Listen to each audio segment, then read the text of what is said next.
당분간요, 한 서너 주 될 것 같은데요. 하나님의 음성을 듣는 것에 대해서 여러분과 함께 말씀을 나누려고 합니다. 지난주에 우리가 하나님의 음성을 듣는 유익함에 대해서 함께 말씀을 나눴습니다. 오늘 이어서 주님의 음성이 주는 유익이라는 제목으로 함께 말씀을 나눌 텐데, 되도록이면 금요일 날 이 말씀으로 함께 은혜를 나누고자 하니까 빠지지 않고 오시면 여러분에게 큰 유익이 있을 거라 생각합니다.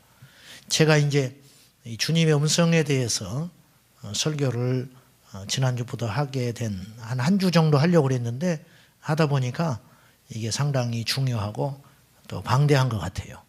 그래서 그것을 내가 주님의 음성 듣기에 대해서 이게 여러분과 함께 말씀을 나누려고 했던 이유는 무엇이냐면, 우리가 예수님을 믿으면서도 힘이 없고 판단 미스를 하고 하는 이유가 우리가 계시의 음성을 듣지 못해서 그런 것이다. 그래서 항상 불안한 거예요. 여러분, 사람의 말을 들으면 치우치게 되고, 사람의 말을 들으면 두려움이 옵니다. 그리고 사람의 말을 들으면 인간적인 반응을 자꾸 하게 돼요. 그것의 결과는 아무것도 없어요. 그래서 이게 굉장히 중요한 주제구나.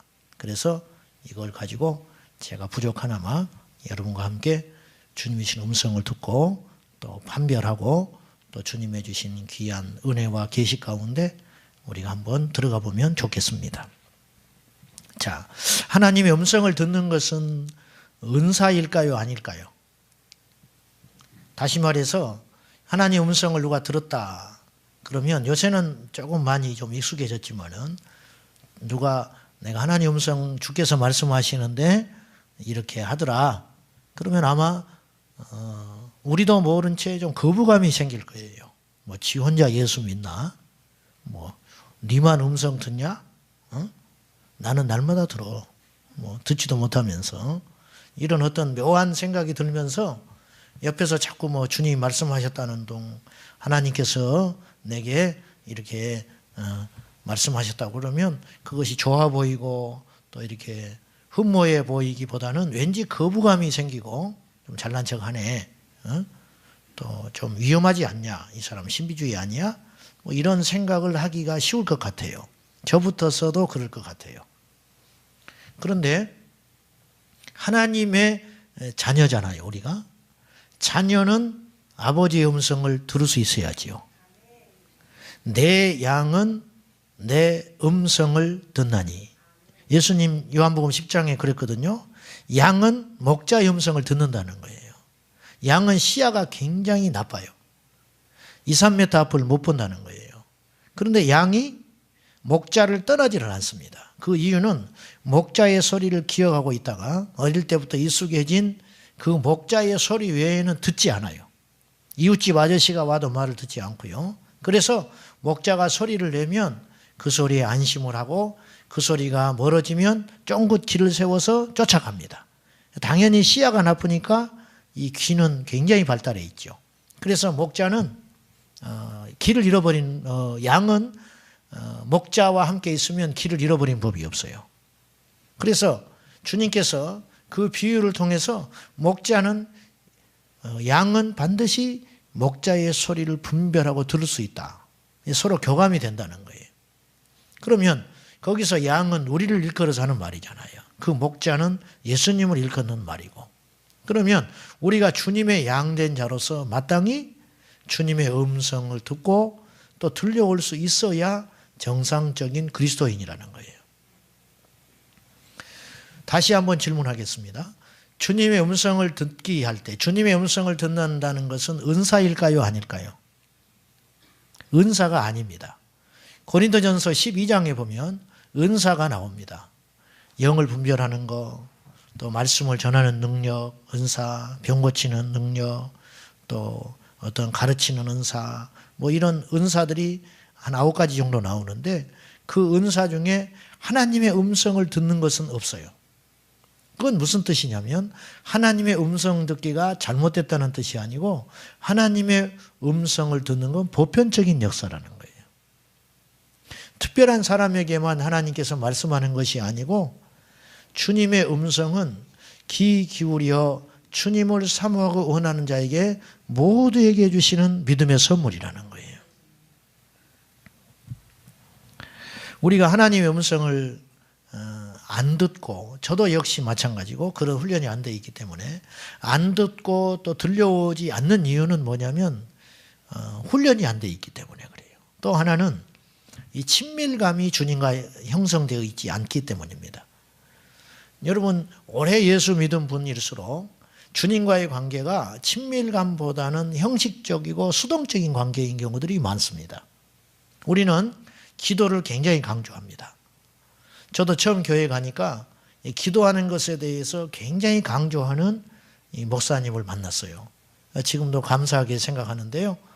이렇게 기도에 대해서 많이 강조하고 훈련을 받은 그런 주의종 밑에서 제가 처음 신앙생활을 했다는 것에 대해서 깊이 감사를 하고 있습니다. 그런데 우리가 기도를 많이 강조했지 하나님의 음성을 듣는다든지 그 뜻에 순종하는 것에 대한 훈련은 상당히 약해요. 그런데 이게 모순인 게 우리가 기도를 하면 하나님이 들으실 걸 믿기 때문에 기도하잖아요. 그러면 하나님은 일방적으로 듣기만 하시는 분은 아니잖아요. 이래서는 관계가 형성이 안 되거든요. 대화라고 하는 것은 주거니 받거니 하는 것이 돼야 되거든요. 우리가 분명히 어떤 우리 상황에 대해서 아뢰고 구하고 절박하게 조르고 또 말도 안 되는 것도 때를 쓸 때도 있어요. 우리가 기도를. 그럴 때 주님은 일방적으로 듣는 것이 아니라 우리의 기도에 대해서 어떤 생각을 갖고 계실 거 아니에요. 우리의 상황과 우리의 상태에 대해서 주님의 계획이 있고 주님의 마음이 있고 주님의 뜻이 있을 거 아닙니까? 그것을 듣는데 우리가 소홀해 버리면 우리 삶은 예수님을 믿으면서도 왠지 기쁨이 없고 활력이 없는 종과 같은 삶을 살 수밖에 없다는 것이죠. 누리지를 못하는 것이죠. 여러분, 우리가 주님의 음성이 들려오지 않는다고 느껴질 때 그 이유는 무엇이냐면 하나님과의 관계가 일방적이고 수동적이기 때문에 그래요. 여러분, 10년 만에 만난 동창하고 할 말이 많겠습니까? 아니면 매일 만나는 우리 교회 집사님하고 할 말이 많겠습니까? 어떤 사람이 할 말이 많은 것 같아요? 매일 만나는 사람이 할 말이 많아요. 근데 어찌 생각하면 아니 맨날 만나서 이야기하는데 무슨 할 말이 그렇게 많아? 어제 만나서 이야기했는데 그래요 안 그래요? 어제 이야기 다 했어. 이 사람의 과거에 대해서 대충 다 알아. 지금 어떤 상황에 있는지 대충 알아요. 더 심지어는 앞으로 무슨 계획이 있는지조차도 알아. 대화를 많이 했기 때문에. 오늘 또 만나서 또 밥 먹으면 뭐 그렇게 할 말이 많은지 또 시간 간 줄 모르고 밥 먹고 또 그것도 모자라서 또 커피 마시자고. 그렇게 만나면 만날수록 이상하게도 할 말이 많아요. 10년 만에 동창을 만났어. 굉장히 할 말이 많아야 되거든요. 그동안 어떻게 살았는지, 직업은 무엇인지, 뭐 할 말이 태산과 같이 많은데 이상하게 할 말이 없어. 어색하게 뭐 잘 지내? 애들은 잘 크고? 직장생활 힘들지? 끝. 그럼 할 말이 없는 거예요. 그럼 어색하니까 나중에 우리 시간 낼 때 밥 한번 먹자. 그래 연락해. 안 해버려요. 왜 안 하냐면 해봤자 할 말이 없어. 어색하니까. 이상하지요? 만나면 만날수록 할 말이 많아져요. 어쩌다 만난 관계는 할 말이 없어진다. 주님과의 관계도 얼마든지 그럴 수 있다는 거예요. 하나님의 음성을 친밀하게 듣고 주님의 뜻을 구하고 나의 이 상황에 대해서 이 문제에 대해서 이 결정에 대해서 우리 살아계신 예수님은 어떤 마음과 어떤 계획과 어떤 생각을 갖고 계시는가. 그것에 대해서 자꾸 묻고 들으려고 할 때 우리는 주님을 만나는 시간이 기쁘고 주님을 만나는 시간이 어색하고 수동적이고 우리가 기도가 힘든 이유는 아마도 이 수동적이니까 힘들 거예요. 막 혼자만 떠들면 얼마나 힘들겠어요. 혼자만. 근데 주거니 받거니 하고 그 뜻을 알고 그러면 훨씬 대화가 쉬울 것 아닙니까? 기도도 여러분 이런 훈련을 좀 하면 좋겠다는 생각을 하는 거예요. 여러분들이 어떤 문제를 가지고 주님께 나와서 엎드리고 구할 때 내 생각과 입장만 일방적으로 구하고 덮어버리는 것이 아니라 내가 충분히 아랜 다음에 이 상황에 대해서 우리 주님은 어떤 계획과 생각을 갖고 계시는가, 이것을 묻고, 제가 요새 이제 훈련하는 게 하나 있는데, 아침에 일어나면 새벽기도 오기 전에 잠깐 기도를 합니다. 기도를 하면서 하나님, 제가 오늘 어떤 삶으로 살면 좋겠습니까? 그 단어를 하나 주십시오. 제가 그렇게 기도를 해요. 그리고 떠오르는 단어가 있어요. 뭐 인내하라. 그리고 그날은 내가 종일토록 인내를 해봐요. 주님이 오늘 하루를 나에게 인내하라고 말씀을 하셨다. 그러니까 그것에 대한 순종을 하려고 애를 쓰는 거예요. 또 어느 날은 주님께 기도했을 때 오늘은 좀 잠잠하라. 그럼 오늘은 좀 침묵해 보는 거예요. 오래되지는 않았어요. 제가 지난번에 금요일 날 주의 음성 듣기에 대해서 설교를 한 다음에 제가 그런 유익을 얻었기 때문에 그렇구나. 내가 하나님의 음성과 상관없는 삶을 사는 것은 굉장히 위태롭고 또 낭비하는 삶이 될 수 있겠다. 그런 생각을 하면서 그런 훈련들을 제가 이제 막 시작하기 시작했어요. 아마 이것들이 쌓이고 쌓이면 훨씬 더 정확하게, 그리고 하나님과의 친밀한 관계가 더 깊이 형성되지 않을까, 그런 기대감이 내 안에 생기고 있습니다. 제가 이렇게 하면서 얻어지는 유익이 하나 있는데, 그러면 내 안에 이렇게 사람에게 치우치고 환경에 치우치지 않는 담대함이 생겼다는 거예요. 담대함이 조금씩 생기기 시작하는 거예요. 그러면 사단과의 전쟁에서 훨씬 더 효과적으로 승리할 수 있겠다, 그런 생각이 들었습니다. 사랑하는 여러분, 하나님의 음성 한마디는 주님이 우리 안에게 주시는 위로와 소망과 혹은 채찍질, 그리고 징계, 그리고 책망. 디모데전서 3장 16절에 여러분이 아시다시피 디모데후서 3장 16절 이하에 하나님의 말씀은 하나님의 감동으로 된 것으로 교훈과 책망과 바르게 함과 의로 교육하기에 유익하다 그랬잖아요. 그 말씀은 성령을 의미하는 것이지만 하나님의 그 살아있는 음성, 그 음성은 때로 내게 교훈이 되고 책망이 되고 채찍질이 되고 아픔이 되지만 그 말씀에 순종해 갈 때 우리는 승리하는 삶을 살 수 있지 않을까, 그런 기대감이 생기게 되는 것입니다. 음성을 듣는다 할 때 이런 가능성이 있을 것 같아요. 첫째는 음성이 도무지 들리질 않아요. 그럴 수 있죠. 아무리 이렇게 있어도 졸기만 하고 있고 그냥 그래 음성을 좀 들어보자. 그리고 교회당에 와서 엎드려 있으니까 어느 날 누가 코를 골아 보니까 내가 골고 있어. 자기 코 고는 소리를 듣고 있고, 뭐 주님의 음성은커녕 그냥 뭐 아무것도 안 보이고 뭐 그렇게 망망대해를 헤쳐나가는 것처럼 이게 뭐 하는 것인가, 이게 내가 지금 미쳤나, 이제 이렇게 하고 주님의 음성이 도무지 안 들려올 수 있겠지요. 두 번째는 음성이 들리긴 한데 잘못 들었어. 그는 이제 나중에 또 한번 또 메시지를 한번 나눠볼게요. 내 안에 들려오는 음성 중에는 하나님의 음성이 아닌 것도 있을 수 있잖아요. 내 생각, 또 심지어는 사단의 소리일 수도 있잖아요. 이런 것들을 또 분별하는 것이 그렇게 어려운 것인가? 꼭 그렇게 어렵게만은 생각되지 않아요. 왜? 우리 안에 성령님이 계시기 때문에. 이걸 어렵게 생각하기 때문에 어렵지, 그걸 어렵게만 생각할 건 아니라 생각이 들어요. 그래서 주님의 음성이 들려오지 않는다든지 혹은 잘못 들려온다든지, 혹은 세 번째는 이런 가설이 가능해요. 음성은 들었지만 내가 순종하지 않는 거예요. 주님은 분명히 내게 말씀을 하셔요. 용서해라. 근데 보면 용서하기가 어려운 거예요. 그럴 수 있잖아요. 너 누구를 위해서 도와야 된다. 그런데 내 형편도 어려울 수 있다는 것이죠. 이런 경우에 참 순종하기가 어렵지요. 그러면 듣지만 순종하지 않으면 성령님께서 우리 안에 근심할 것 아닙니까? 네 번째 경우는 듣고 순종하는 역사가 있을 수 있죠. 이때 이제 열매가 맺혀지게 되고 생명의 역사가 일어나게 되는 것입니다. 오늘 열왕기상 19장에는 엘리야가 갈멜레산에서 승리한 후에 이세벨이 그의 목숨을 없애겠다고 그런 소리를 듣고 엘리야가 멀리 도망가는 장면입니다. 멀리 도망가서 로뎀나무 아래 곁에 가서 내가 죽기를 구하고 내가 차라리 죽는 게 낫겠습니다. 그때 주님이 찾아오셔요. 주님이 오셔서 이제 말씀하시는 겁니다. 그런데 주님의 음성은 자, 우리 9절 말씀에 보면요. 9절 말씀 한번 봅시다. 19장 9절에 엘리야가 그곳 굴에 들어가 거기서 머물더니 어떻게 했어요? 여호와의 말씀이 그에게 임하여 이르시되 엘리야야 내가 어찌하여 여기 있느냐. 엘리야는요 주님의 음성을 분명히 들었어요. 할렐루야. 엘리야의 기전에 심령에. 근데 이게 이 표현이 이렇게 돼 있는데 이게 귀에 진짜 들렸는지 아니면 그 심령에 들렸는지 사실은 알 길은 없어요.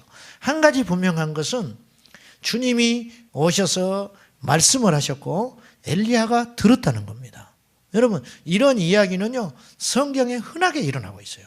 모세가 주님의 음성을 들어요. 아브라함이 창세기 12장에 너는 본토 친척 아비 집을 떠나라. 이 주의 음성 듣거든요. 예. 그러니까 성경에는 이런 일들이 빈번하게 일어나고 있는데 오늘 우리에게도 일어나지 않는다면 그것이 이상한 것이죠. 그럼 구약에만 그런 일이 있었는가? 신약에도 있어요. 신약에도. 사도행전 16장에 보면은 16장 초반에 보면은 바울이 2차 전도여행을 하는 중에 아시아와 유럽 사이에서 본인은 아시아로 가고 싶었어요. 아시아로 복음을 전하러 가려고 했는데 성령께서 아시아로 가지 못하게 하셨다는 말이 나와요. 그 표현이. 그러면 그건 무슨 뜻이냐면 하나님의 음성 듣기 측면으로 볼 때 성령님께서 바울에게 아시아에 가지 못하고 유럽으로 가도록 말씀하셨다는 뜻이에요. 그리고 마게도냐 환상을 봅니다. 마게도냐 사람들이 나타나서 손을 저으면서 우리에게 오라. 그 요청하는 소리를 듣고 하나님의 음성을 들었고 또 환상을 보았고 아마 바울이 주의 음성을 듣고 조금 주춤거렸던 것 같아요. 그러니 하나님께서 환상을 보이게 하셔서 더 확증을 주시는 거지요. 여러분 하나님의 음성을 듣는 건 이렇게 중요한 일이에요. 만약에 바울이 아시아로 가서 복음을 전했다면 하나님의 뜻이 어긋난 것이거든요. 하나님의 계획은 유럽으로 가서 복음을 전하는 것이에요. 그런데 바울은 아시아로 가고 싶은 마음이 컸어요. 우리가 이런 일이 일어날 수 있다는 거예요.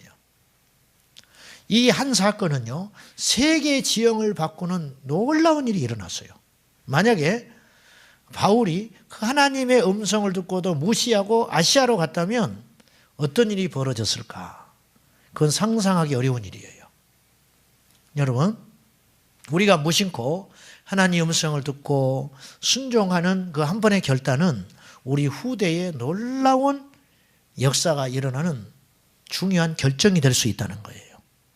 그러니 우리의 판단과 우리의 생각과 결정은 하나님의 뜻에 합한 결정은 얼마나 우리 인생에서 시행착오를 줄이고 중요한 일이냐는 거예요. 오늘 엘리야가 몹시 낙심하고 절망해 있을 때 주님은 오셔서 말씀하시는 겁니다. 그런데 큰 지진이 일어났죠. 큰 바람이 한바탕 지나갔죠. 근데 거기에는 주님이 안 계셨어요. 이건 우리에게 뭘 상징하냐면 요란하고 어떤 대단한 것들이 꼭 우리에게 말씀하시는 것이 아니고 그것이 다 지나간 후에 세미하게 주님께서 말씀하신 음성이 들려오기 시작했다는 거예요. 그래서 누구를 왕으로 세울 것이고 그 다음에 엘리야에게 힘을 주시기를 소망을 주시기를 너는 혼자가 아니다. 바알에게 무릎 꿇지 않은 7천의 사람이 너는 모르지만 남아있다. 얼마나 이게 위로가 되는 겁니까? 바울이 그의 그 선교 여행에서 다 기록하지 않았을 뿐이지 제가 볼 때 수많은 핍박과 환난과 시련 가운데서도 그가 능히 버티고 견디고 승리할 수 있었던 비결은 아마 끊임없이 주시는 주님의 위로와 말씀이었을 거예요.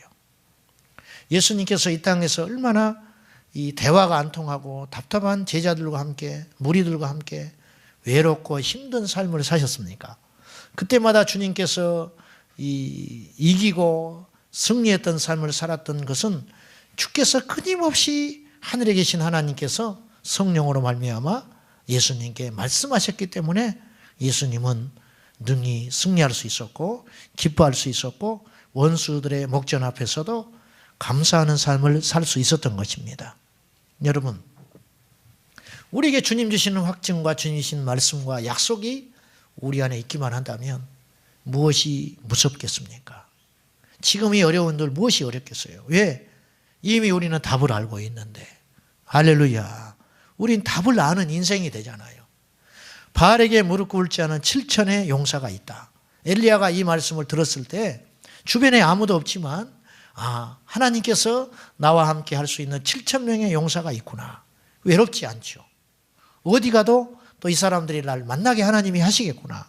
그런 소망이 생기고 힘이 생길 것 아닙니까? 이것이 오늘의 현실을 이기고 버티는 능력이 된다는 것입니다. 자, 그러면 오늘은 크게 두 가지를 알아보고 싶어요. 하나는 어떤 사람에게 주님의 음성이 들려오는가 하는 것입니다. 첫째는 겸손한 사람이에요. 여기서 이제 겸손하다라는 말은 하나님을 믿는다는 걸 전제로 이야기하는 겁니다. 믿지 않는 자에게는 절대 주님께서 음성을 주실 리도 없고 들려주신 대로 들을 수가 없지요. 우리가 믿는다는 걸 전제로 하고 첫째는 겸손한 심령에 하나님께서 말씀을 하는 거예요. 우리가 말에 이 실수를 하고 자꾸 오해를 불러일으키는 것 중에 상당수가 이 듣는 걸 잘 못해서 그래요. 근데 왜 듣지 못하냐? 귀가 없어서 듣지 못하는 게 아니고 우리 안에 내 생각으로 꽉 차 있기 때문에 들려오지 않는 거예요. 예를 들면 어떤 사물에 대해서 이것은 검다라고 내 안에 선입견이 있으면 옆 사람이 이건 희다고 말을 할 때 그래 하지만 그것이 믿어지지 않습니다. 우리 안에 겸손함이 있을 때 우리가 하나님의 음성이 들려오고 그 음성이 더 선명하게 또렷하게 들려오는 것은 당연한 이치겠죠. 그러면 겸손이 뭐냐 하는 거예요. 겸손. 인간적으로는 자신을 낮추고 온유하게 살아가는 것을 말하겠지만 영적인 진짜 겸손이 있다는 거예요. 스바냐서 1장 6절에 보면 이런 말씀이 있어요. 여호와를 배반하고 따르지 아니하는 자들과 여호와를 찾지도 아니하며 구하지도 않는 자들을 멸절하리라. 하나님을 찾지 않고 구하지 않고 따르지 않는 건 동격이에요. 하나님을 안 믿는 것, 하나님을 찾지 않는 것, 하나님을 따르지 않는 것, 하나님께 나아가지 않는 것, 이 모든 것이 동격으로 취급하면서 이들의 마지막은 멸절이라는 거예요. 주님이 말씀하셨어요. 겸손이란 뭐냐면 하나님을 찾는 겁니다. 여러분, 하나님을 찾는 것이 진정한 겸손이에요. 하나님 없이는 나는 못 살아. 하나님이 내 인생에 가장 소중하다. 주님이 나를 붙들어주지 않고 내가 주님 없이는 하루도 살 수 없다고 주님을 구하고 바라고, 내가 이렇게 부족하고 연약하고 많은 시련이 있지만 하나님을 내가 찾지 않고 주님께서 나의 곁을 떠나간다면 내 인생은 무의미하다고 고백하는 그 상태가 겸손한 상태라는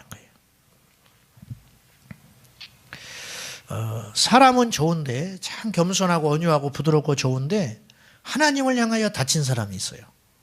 하나님을 향하여 열리지 않는 영적으로 까마득하게 닫혀버린 사람이 있어요. 그건 겸손이 아니에요. 진정한 겸손은 하나님께 구하는 자예요.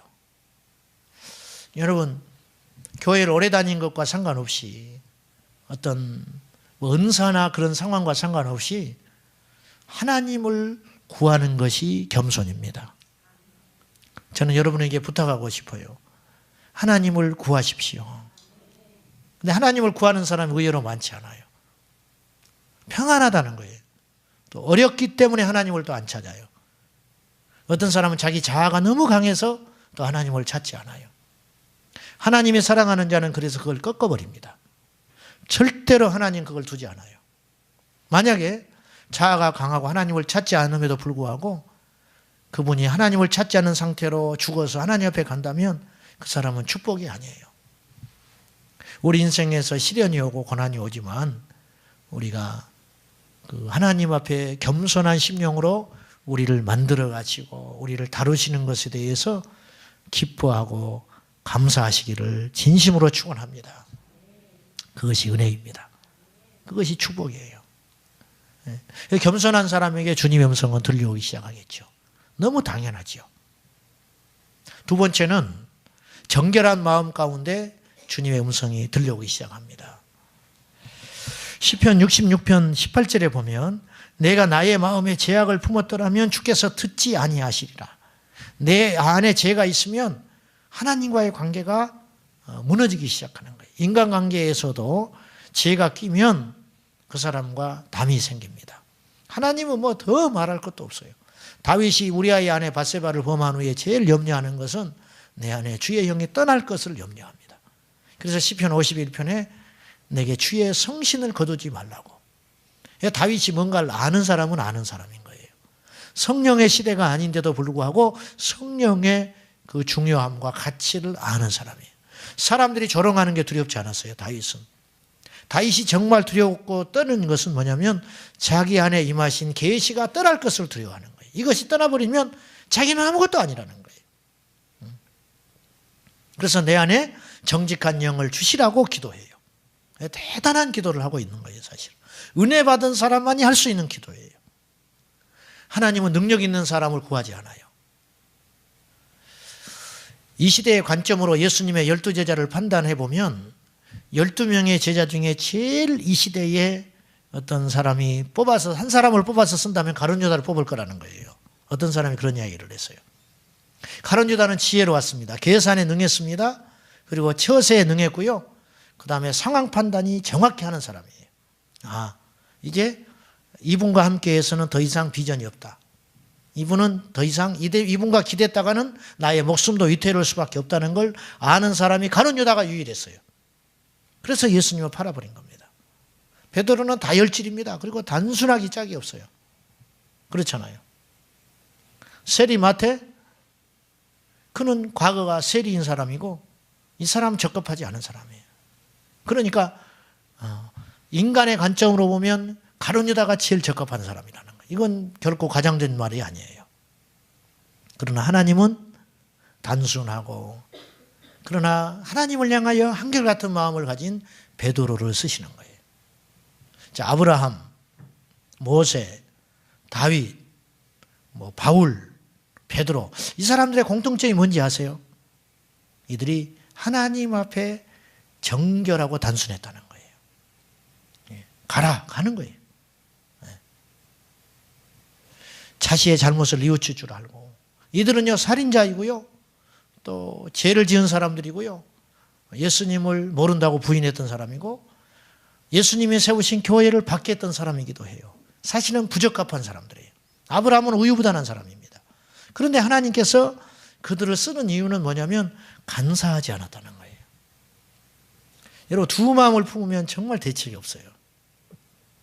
여러분 안에, 저 안에 정결한 심령이 일어나기를 바랍니다. 좀 어리석어도 괜찮아요. 솔직히 조금 어리석어도 괜찮습니다. 이 사람은 좀 속이 없어. 그런 사람 하나님이 사랑하세요.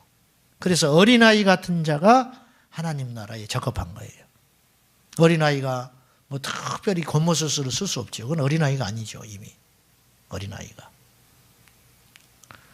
우리 장로님 말씀 들어보니까 그저께 이런 애가 하나 있었대. 7살인데 자기가 다니고 싶은 학원을 다 가가지고 학원비가 얼마고 어쩌고 그걸 다 뽑아가지고 리스트를 딱 갖다 놓고 엄마 나는 이런 학원을 가는데 이걸 배우고 싶어요. 근데 학원비가 이렇게인데 비교를 해보니까 여기가 제일 싼 것 같아요. 그래가지고 여기를 보내주라고 7살 먹은 애가 딱 그걸 제시했다는 거예요.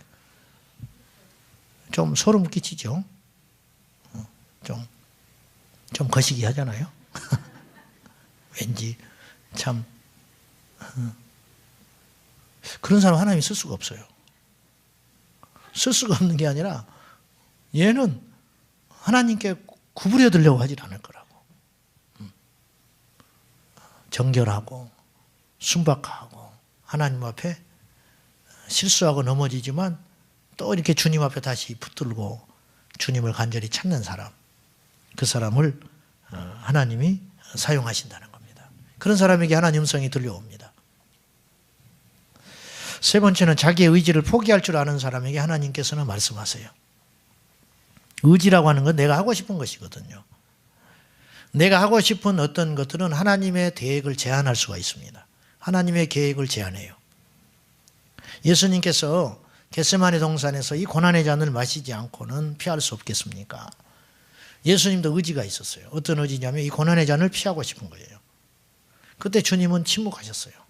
왜? 주님의 뜻은 십자가를 지는 것이거든요. 우리 예수님께서 당신의 의지를 내려놨을 때 십자가를 질 수 있었어요. 이것이 주님의 음성을 듣는 사람의 자세라는 것이죠. 우리가 결혼을 준비합니다. 또 사업을 어떤 걸 하고 싶습니다. 또 뭔가 이사를 하고자 합니다. 그때 여러분 좀 정직할 필요가 있어요. 내가 하고 싶어서 내린 결정은 아닌가. 내가 이미 뜻을 정해놓고 하고 싶기 때문에 주님께서도 그렇게 인도하시는 것 같고 주님께서도 그렇게 말씀하시는 것 같고 그래서 그걸 하나님의 뜻과 섞어서 나의 어떤 의지와 결정을 내린다면 그것은 하나님의 음성에 따른 순종함이 아니죠. 우리에게는 욕망이 있거든요. 뭔가 하고 싶은 것이 있어요. 이렇게 되기를 원하는 게 있다는 거예요. 그런 의지를 내려놓고 백지 상태에서 주님의 뜻을 구하고 물을 때 하나님의 뜻에 온전히 순종할 수 있는 힘이 생기는 것이죠. 그건 당연한 일 아니겠습니까? 예.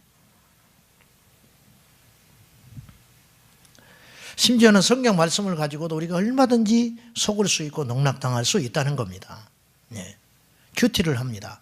근데 내가 가고 싶은 그 길을 또 내가 내리고 싶은 결정에 대해서 하나님의 말씀이 보증한다고 믿는 순간 그것은 사실은 대단히 위험한 확신이 될 수 있다는 거예요.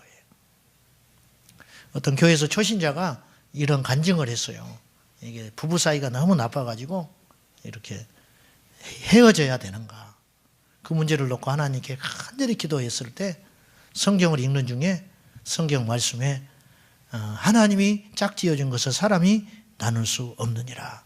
그래서 법원으로 가려고 하는 그날 아침에 그 아침에 성경을 읽다가 그 말씀을 읽고 내가 생각을 고쳐먹고 이렇게 다시 우리 부부가 하나님 앞에 기도하고 지금은 남편도 예수를 믿고 이렇게 화목한 가정이 될 수 있었습니다. 이렇게 이제 간증을 했어요. 그러니까 어떤 초신자가 또 거기에 굉장히 은혜를 받았어. 아, 하나님 말씀이 그렇게 순종할 때 유익이 있구나. 그래서 이분이 이제 그때부터 습관이 생긴 거예요. 아침에 일어나면 성경을 쫙 펴가지고 오늘 말씀이 주시는 대로 이렇게 순종해 보기로 한 거예요. 그때 또 삼삼하니 괜찮아요. 또 맞을 때가 있어. 그래서 어느 날 성경을 딱 펴었더니 가룟 유다가 목매달아서 죽어버린 거예요. 나보고 죽으란 소리냐. 이건 아니다. 이건 아니다. 그래서 다시 성경을 폈어요. 하나님 이건 아니죠. 그리고 딱 펴니까 너도 가서 이와 같이 행하라. 누가복음 10장에 보면은 그 선한 사마리아 사람 이야기를 하고 예수님께서 너도 이와 같이 해라. 너도 선하게 살아라. 그 말씀이 딱 눈에 들어왔어요. 큰일 났네. 다시 또 성경을 폈어요. 이건 아니죠. 그랬더니 신명기서에 보면 말씀에 기록된 대로 다 행하라. 그런 말이 있거든요. 나가 죽어버렸대요. 이거 위험한 거죠. 그건 대단히 위험한 거죠. 내 생각과 의지를 포기할 때 하나님께서 말씀하셔요. 여러분, 이제 분별을 좀 해볼 필요가 있는데요. 이제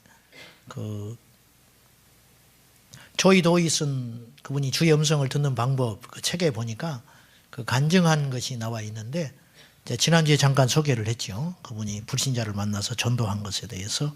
근데 그분이 자기 어머니에게 어떤 펜을 선물한 게 있는데 그 어머니가 그 펜을 남기고 돌아가신 거예요. 좀 각별하잖아요. 어머니에게 유품이니까. 그래서 그 펜을 아꼈는데 어느 날 그 펜이 사라졌어요.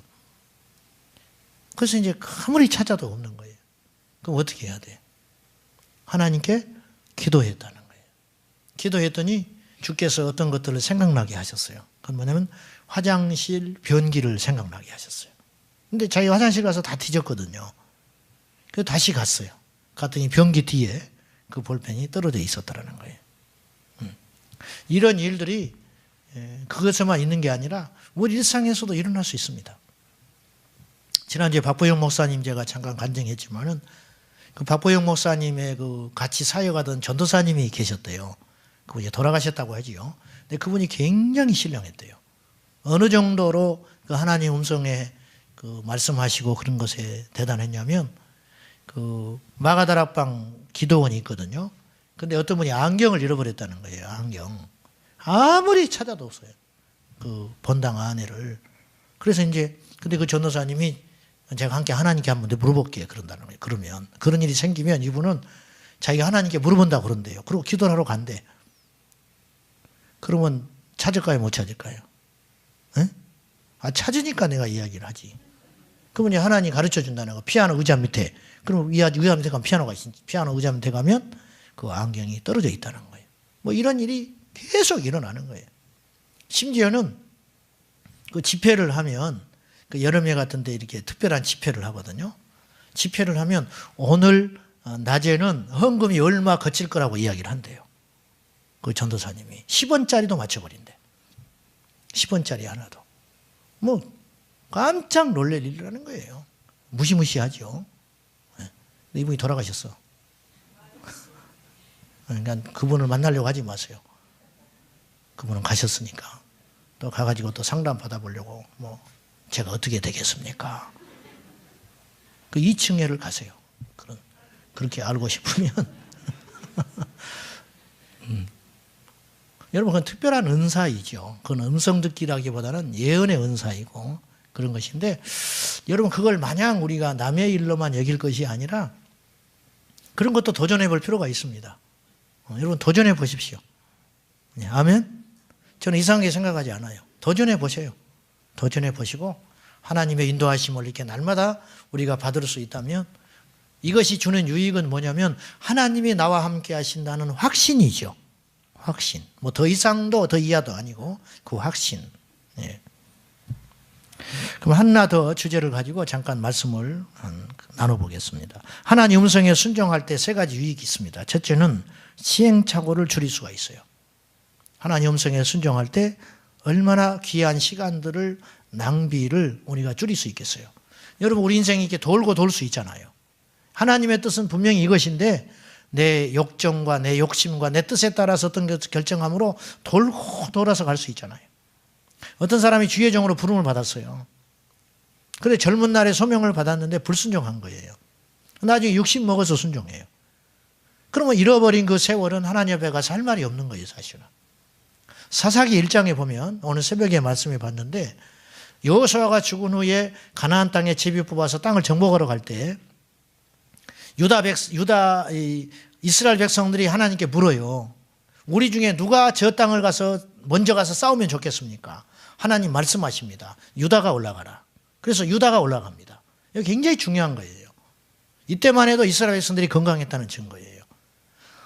사사기의 비극은 주님의 음성이 끊어져 버린 데 있는 거거든요. 하나님의 뜻을 듣지 않고 하나님의 뜻을 묻지 않고, 그래서 사사기의 주제의 말씀은 뭐예요? 그때 이스라엘의 왕이 없으므로 자기 소견에 옳은 대로 행하였더라. 하나님의 뜻과 상관없이 자기의 뜻대로 옳은 대로 행하기 때문에 인생을 낭비하고 실패하고 고생하고 비참하게 살았다는 거예요. 우리도 얼마든지 그럴 수 있다는 거예요. 이건 굉장히 중요한 거예요. 유다가 올라가지 않고 다른 백성이 올라갔다면 그건 하나님의 뜻이 아닌 거예요. 하나님께 물었을 때 주님은 기쁘게 응답하셨고 그 인생의 시행착오, 전쟁의 시행착오를 우리가 줄일 수 있었다는 거예요. 우리 교회도 마찬가지고 가정도 마찬가지고 여러분 개인도 마찬가지예요. 우리 자녀가 어떤 것을 진학을 한다. 주님께 물어야 되는 거예요. 실력이니 그걸 떠나서 먼저 하나님은 과연 어떤 뜻을 갖고 계시는가. 내 이 사랑하는 자녀들에 대해서 하나님 어떤 계획을 갖고 계시는지 하나님께 먼저 묻는 게 순서지요. 그리고 묻고 확신이 들 때, 본인도 확신이 생기고 부모님도 확신이 생길 때 그것이 힘들고 어렵지만 그 길을 가는 것이 인생을 소비하지 않는 길이죠. 제 후배 중에 하나가 은혜를 받아서 신학을 하려고 하는 친구가 있었습니다. 근데 그 집이 굉장히 가난했습니다. 그 아버지가 완강하게 공부를 잘하는 친구였는데 전문대학에 보내가지고 빨리 직장을 잡아서 동생들을 가르쳐야 한다. 옛날 그 사고가 뿌리 깊게 있었어요. 근데 이 친구는 가슴에 불이 타가지고 오직 주의 종만 되겠다고 마음을 먹고 있는 거예요. 워낙 착하니까 아버지 말을 거역을 못해요. 다행히 이 아버지가 저를 좋게 보셔서 저를 한번 만나기를 원했어요. 그래서 이제 나와 만나서 이 아들을 어떻게 하면 좋겠냐. 내가 그때 걔를 가르치고 있었기 때문에. 그래서 만나서 제가 그런 말을 했어요. 어르신, 얘는 가슴에 불이 있는 애입니다. 지금 말리셔도 얘는 반드시 갑니다. 제가 볼 때. 지금 주저앉혀도 10년, 5년, 10년, 20년 후에 얘는 반드시 제가 볼 때는 목사가 될 사람입니다. 그러니까 인생을 낭비시키지 맙시다. 저한테 책임질 거냐고 그러더라고. 얘를 책임질 거냐. 그래서 내가 책임진다고 그랬어요. 내가 어떻게 책임져. 일단 얘를 보내야 되니까 책임지겠다 그랬어요. 그랬더니 나를 믿고 그러면 하겠다고 그러더라고. 가지고 지금 주의 종이 됐어요. 후회하지 않습니다. 이 친구는. 힘들어도 기쁘게 주의 일을 해요. 그건 뭐냐면 인생을 얼마나 효과적으로 쓴 거예요. 만약에 그때 주저앉았다면 두고 이 친구는 그 심령에 있는 불을 견디지를 못하고 계속 고민하면서 주의 종을 걸어가야 되는가. 어려운 일이 있을 때마다 생각을 하고 그럴 거 아니에요. 그러면 인생에 무슨 의미가 있겠습니까? 우리가 주님의 음성에 순종하고 갈 때 우리 인생에 굉장히 효과적으로 사용할 수 있다는 유익이 있는 것입니다. 두 번째는 요동치 않는 확신에 거할 수 있어요. 담대함이 생긴다는 거예요. 아까도 말했지만은 눈에 보이는 것에 좌우되지 않고 하나님의 약속의 말씀을 품고 간다고 하는 것은 굉장한 축복입니다. 할렐루야. 사람의 소리, 그리고 사단의 어떤 소리들, 이런 것들은 우리를 요동치게 하고 두렵게 하고 넘어지게 만듭니다. 어떤 사람과 대화를 했는데 힘이 생기는 게 아니라 두려움이 느껴지고 마음속에 피해배감이 생기고 이렇게 요란함이 오면 그건 사단의 역사입니다. 그건 틀림없어요. 하나님이 주시는 마음은 두려운 마음이 아니거든요. 하나님이 주신 마음은 요동하는 마음이 아니에요. 여러분, 그런 사람은 가까이에서는 안 됩니다. 내 영혼의 유익을 위해서. 누구를 만나서 대화를 하면 안정이 되고, 만나서 대화를 하면 평안함이 오고, 만나서 대화를 하면 뭔가 길이 생기고 소망이 생기는 그런 만남이 되어야지, 만나고 나면 요동치게 되고, 만나고 나면 불쾌하고, 만나고 나면 두려움이 온다면 그 사람은 사단에게 미혹되어 있고 그 영적인 미혹은 나에게도 전염이 될 수 있다는 거예요. 그런 것은 여러분이 지혜롭게 끊어볼 필요가 있습니다. 할렐루야. 그건 대단히 중요합니다. 성경에 사울은 굉장히 요동치는 인물로 나옵니다. 그렇죠. 사무엘상 13장에 보면은 그는 너무 일찍 버림받아 버려요. 하나님 앞에. 그는 블레셋과 전쟁을 하러 갔는데 사무엘이 7일 만에 온다고 그랬거든요. 와서 제사를 드리기로 했어요. 전쟁터에 나가기 전에. 근데 사무엘이 웬일인지 7일이 지나도록 오지 않아요. 그래서 성경은 이렇게 표현했어요. 사울이 조급해지는 거예요. 백성들이 흩어진다고 그랬어요. 백성들의 마음이 갈려요. 야, 아니 사무엘이 안 오면 어떻게 해? 우리가 전쟁을 안 하고, 이 전쟁을 앞두고 우리가 하나님께 제사를 안 하고 전쟁한 적 있어? 이건 하나만한 전쟁이야. 하나님이 사울을 버렸는가 봐. 그러니까 사무엘이 오질 않지. 막 이런 쑥덕거림. 그리고 백성들, 군사들이 흩어지기 시작하는 거예요. 다급해진 사울이 법을 어깁니다. 제사장이 아닌데 하나님께 제사를 드려버립니다. 그리고 나니까 사무엘이 나타났어요. 그리고 나서 그 유명한 말을 하는 거죠. 하나님께서 너를 버렸다. 네가 말씀을 버렸으니까 하나님도 너를 버린 것이다. 만약에 사울이 그때 주님의 음성을 듣기를 원하고 하나님을 찾았더라면 주님께서 분명히 말씀했을 거예요. 기다려라. 그리고 담대하라. 그러면 백성들이 흩어지고 떠나가도 사울이 요동치 않고 주님을 바라보고 버텼다면 그때는 힘들었으나 결국은 승리했을 것 아닙니까? 이것이 바로 하나님의 음성이 주는 유익이라는 것입니다. 사랑하는 여러분, 주님의 음성이 내 안에 들어오고 주님의 말씀이 내 심령에 자리 잡게 되는 순간에 어떤 세력도 우리를 넘어뜨리지 못합니다. 세상에서 가장 강한 존재가 되는 것입니다. 돈이 우리를 힘있게 하지 않습니다. 건강이 우리를 힘있게 하지 않습니다. 이런 것들은 일시적인 거예요. 하나님에 대한 확신, 그리고 하나님이 주시는 우리에게 진 믿음과 그 음성이 우리를 강하게 붙들어주게 되는 것입니다. 그러므로 하나님의 음성을 들을 때 여러분 강하고 담대하시고 확신 가운데 거하는 저와 여러분 되시기를 축원합니다. 세 번째, 마지막으로 마귀와 효과적인 싸움에서 승리할 수 있습니다. 우리가 하나님 음성에 순종할 때 마귀와의 싸움에서 효과적으로 승리할 수 있다. 여리고 전투를 했죠. 이스라엘 백성들이. 누구도 생각하지 못한 전략이 나오는 거예요. 하나님으로부터. 성경에 주님은 모략의 신이라고 그랬어요. 여러분, 이 세상을 승리하는 길은 하나님의 음성에 순종하는 거예요. 천만인이 지혜를 짜내도 하나님의 지혜를 이기지를 못해요. 만약에 하나님의 음성을 듣지 않고 여리고 전투에 임했다면 이스라엘 백성들은 절대 승리하지 못했을 거예요. 아마 그들에게 뭐 인간의 지혜를 짜내서 급습을 하자, 뭐 구를 파자 안 통합니다. 하나님이 주신 처방은 의의 것이었어요. 그건 뭐예요? 나팔을 불고 앞장 세우고 그 다음에 제사장이 언약궤를 메고 하루에 한 번씩 여리고를 돌아라. 그리고 침묵해라. 그리고 마지막 날 7바퀴 돌아라. 이건 기가 막힌 이야기예요. 그리고 돌고 와서 잤어요. 6일 동안 돌고 와서 자고 돌고 와서 자고. 그러니까 그 안에 있는 여리고 사람들은 불안해 죽겠는 거예요. 저놈들이 돌기만 해. 웬일인지 돌아버릴 것 같아요. 한번 생각해 보세요. 이 모략과 지혜가 하나님의 댁께로부터 온 거예요. 얘들에게 순종했어요. 하나님의 방법으로 적들을 이긴 거예요. 여러분, 우리가 이 세상에 돈도 벌어야 되고 가정도 꾸려야 되고 또 직업도 단단히 가져야 되고 여러 가지 상황이 놓여 있잖아요. 왜 하나님의 뜻과 어긋난 결정들을 여러분이 자꾸 합니까? 왜 하나님의 뜻을 무시하고 어떤 고집들을 부려서 여러분이 결정을 해놓고 하나님 탓을 합니까?